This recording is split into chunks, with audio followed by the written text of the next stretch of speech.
Welcome to me ఇంటి నేస్తం లావణ్య.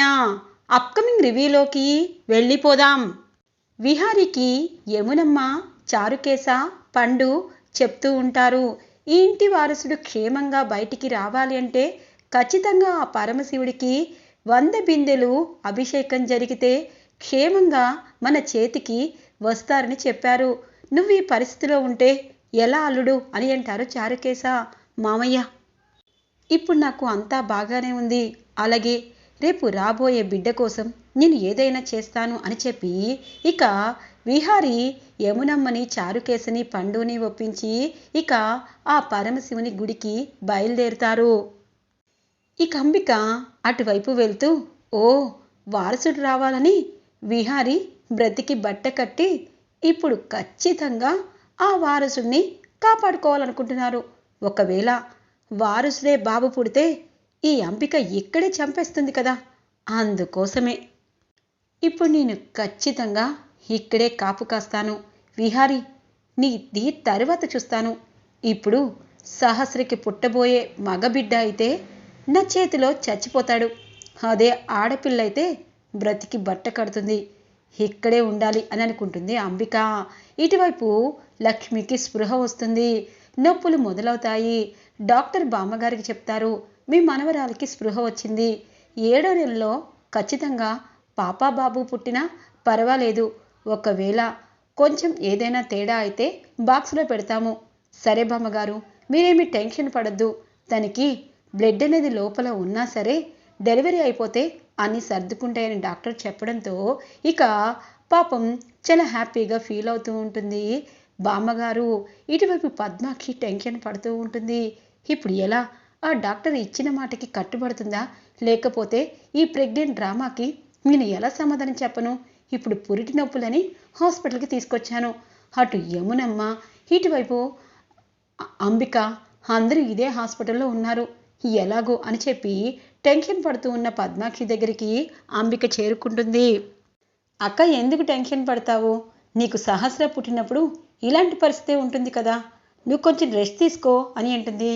అది కాదే, ఏదైనా ఆడపిల్లకి అనగానే అక్క ఎందుకలా చెప్తావు, నువ్వు వెళ్ళి రెస్ట్ తీసుకో అని అంటూ ఉంటుంది.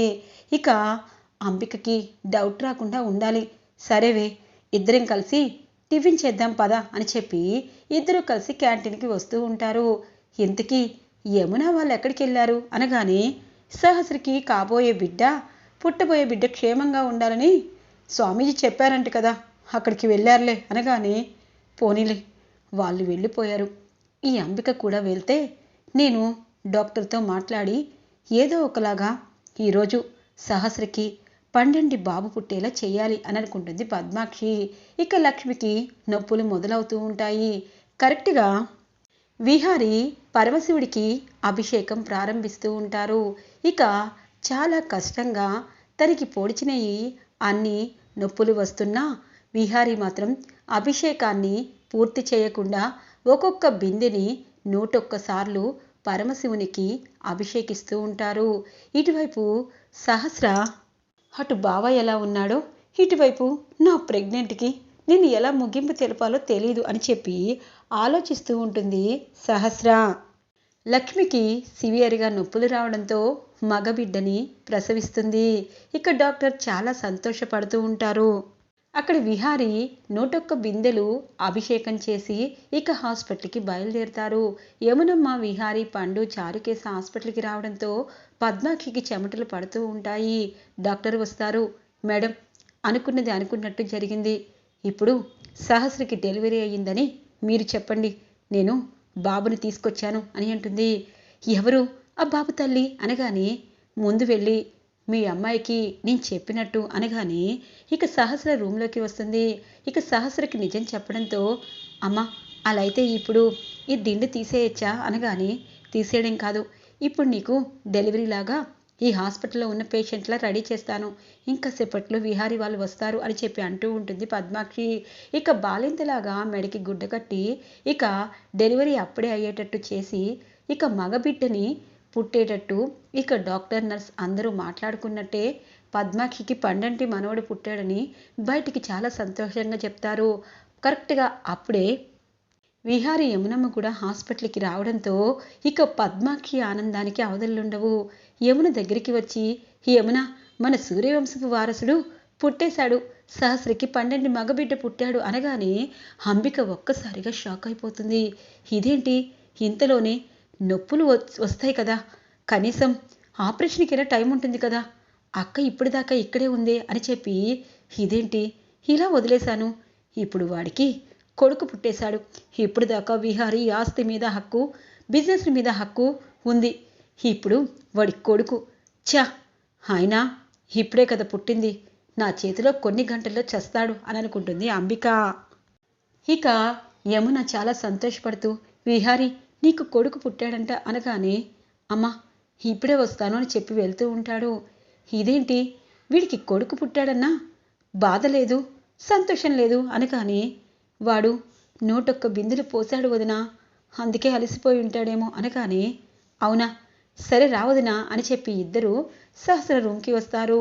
ఇక విహారీ పండు చారుకేస్తో చెప్తారు, నేను ఒక ప్రాణాన్ని కాపాడుతాను అనుకున్నాను, కాపాడాను, నాకు ఏ బిడ్డ గురించి తెలిసే అవసరం లేదు అనగానే, అయ్యో అల్లుడు అలా అంటావేంటి, ఇంతకుముందు సహస్ర అంటే నీకు ఇష్టం లేదు, అలాగే లక్ష్మి అంటే నీకు ఇష్టం, కానీ ఇప్పుడు మన లక్ష్మి ఎక్కడుందో తెలీదు, అలాగే తనతో తను వెళ్ళిపోయినప్పుడు ఎక్కడ ఉన్నా మనం పట్టుకోలేము, ముందు నీ కొడుకు వారసుని చూడు, ఎందుకంటే బిడ్డలు లేని నాకు లక్ష్మి కూతురుగా దత్తత తీసుకోవాలనుకున్నాను, కానీ ఆ సంతోషం అప్పుడు కూడా లేదు, ఇప్పుడు నీకు 12 వారసుడు పుట్టాడు, వాణ్ణి చూస్తే నువ్వన్నీ మర్చిపోతావు, రాలుడు అని అంటారు చారుకేశ. లేదు మావయ్య, లక్ష్మికి అన్యాయం చేశాను, తను నా మనస్ఫూర్తిగా కట్టుకున్న భార్య, కానీ నన్ను విడిచి వెళ్ళిపోయింది అని చెప్పి, ఇక ఇక్కడే నన్ను కాపాడింది లక్ష్మినే, నా కనకమే, లేకపోతే నేను ఈరోజు ఇలా ఉండను మావయ్య, ఎక్కడో తను ఖచ్చితంగా ఉండే ఉంటుంది, తను నేను చూసి తీరుతాను, తన్ని పట్టుకుంటాను అని చెప్పి అంటూ ఉంటారు విహారీ. అల్లుడు నీకు టైం ఇస్తాను, నిజంగా లక్ష్మి దొరికితే మాకు ఇష్టమే, కానీ ఇప్పుడు సహస్ర కూడా 12 వారసునిచ్చింది, తనకికపై అన్యాయం చేయకూడదని అనుకుంటున్నాను అని చెప్పి అక్కడి నుండి వెళ్ళిపోతారు చారుకేశ. ఇక పద్మాక్షి సహస్ర దాన్ని కొట్టుకుంటారు. డాక్టర్లకి ఏదో సైగ చేస్తుంది. ఇటు లక్ష్మి కళ్ళు తెరిచి చూడగానే బిడ్డ లేకపోవడంతో బాధగా ఏడుస్తూ, ఇక ఏంటి బామ్మ ఏమైంది అనగానే, పుట్టంగానే బిడ్డ అని చెప్పి డాక్టర్లు లక్ష్మికి అబద్ధం చెప్తూ ఉంటారు. ఇక 3 రోజులు గడుస్తుంది. లక్ష్మి ఎక్కడా కనిపించదు హాస్పిటల్లో. ఇక ఇటువైపు సహస్రకి డిశ్చార్జ్ చేస్తారు.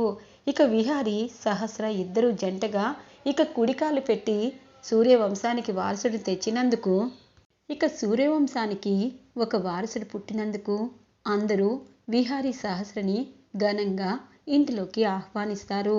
ఇక సహస్ర ఆనందానికి అవధులు లేకుండా ఉంటాయి. ఇది ఇలా ఉండగా ఇక బామ్మగారు లక్ష్మిని ఇంటికి తీసుకొస్తారు. లక్ష్మి ఏడుస్తూ ఉంటుంది. నేను చాలా అంటే చాలా దౌర్భాగ్యురాలని, అలాగే నాలాంటి జాతకం ఎవరికీ ఉండకూడదు అని చెప్పి బాధపడుతూ తన కడుపులో బిడ్డ చనిపోయినందుకు, విహారీ గారు నిజం చెప్పాలంటే నన్ను క్షమించండి, మీ బిడ్డ మీ వారసుడిని నేను ఇవ్వలేకపోయాను, నాకు బ్రతకాలని లేదు అని చెప్పి అనుకుంటూ ఉంటుంది మనసులో లక్ష్మి. ఇక బామ్మగారు, ఏమైందమ్మా, ఎందుకు బాధపడుతున్నావు అని అంటారు. బామ్మ, ఈ దౌర్భాగ్యురాలికి నువ్వు తోడున్నావు, నాకు ఎటు పోవాలో అర్థం కావటం లేదు, ఇన్ని రోజులు నా కడుపులో బిడ్డ కోసం నాకు బ్రతకాలంది, కానీ ఇప్పుడు అనగానే, నీ బిడ్డ చనిపోయిందని ఎవరన్నారు అని అంటారు బామ్మగారు. అంటే ఏమైంది అని అంటుంది. నేను చెప్తాను, ఎందుకంటే నీ బిడ్డ బ్రతికే ఉంది, నీకు 12 బాబు పుట్టాడమ్మా అనగానే ఒక్కసారిగా లక్ష్మి చాలా సంతోషపడుతుంది.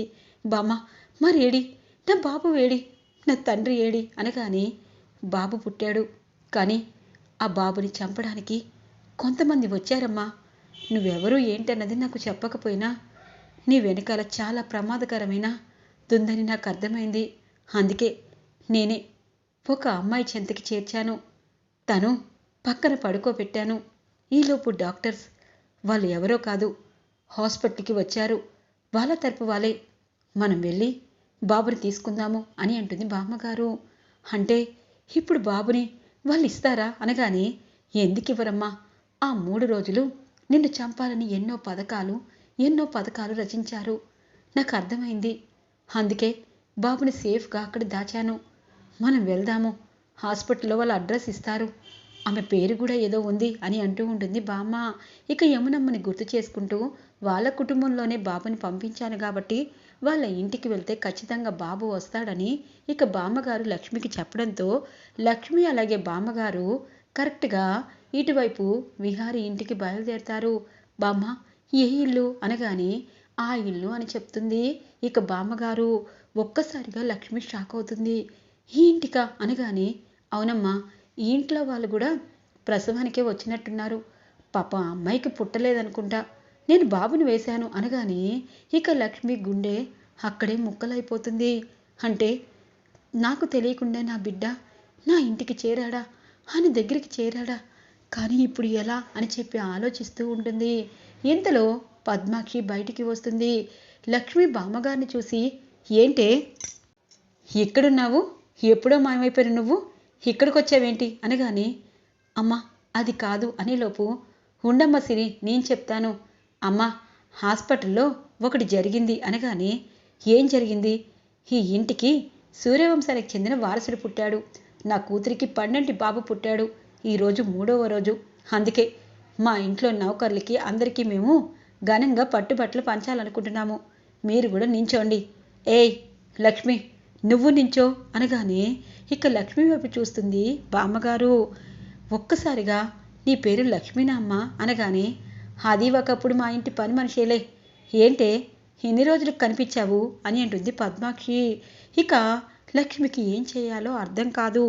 కరెక్ట్గా అప్పుడే విహారీ బయటికి వస్తారు. లక్ష్మిని చూసి షాక్ అయిపోతారు విహారీ. ఈరోజు రివ్యూ ఇలా ఇంట్రెస్టింగ్గా ఎండ్ అవుతుంది ఫ్రెండ్స్. రాబోయే రివ్యూ కోసం మా ఛానల్ని సబ్స్క్రైబ్ చేసుకోండి. Thanks for watching friends.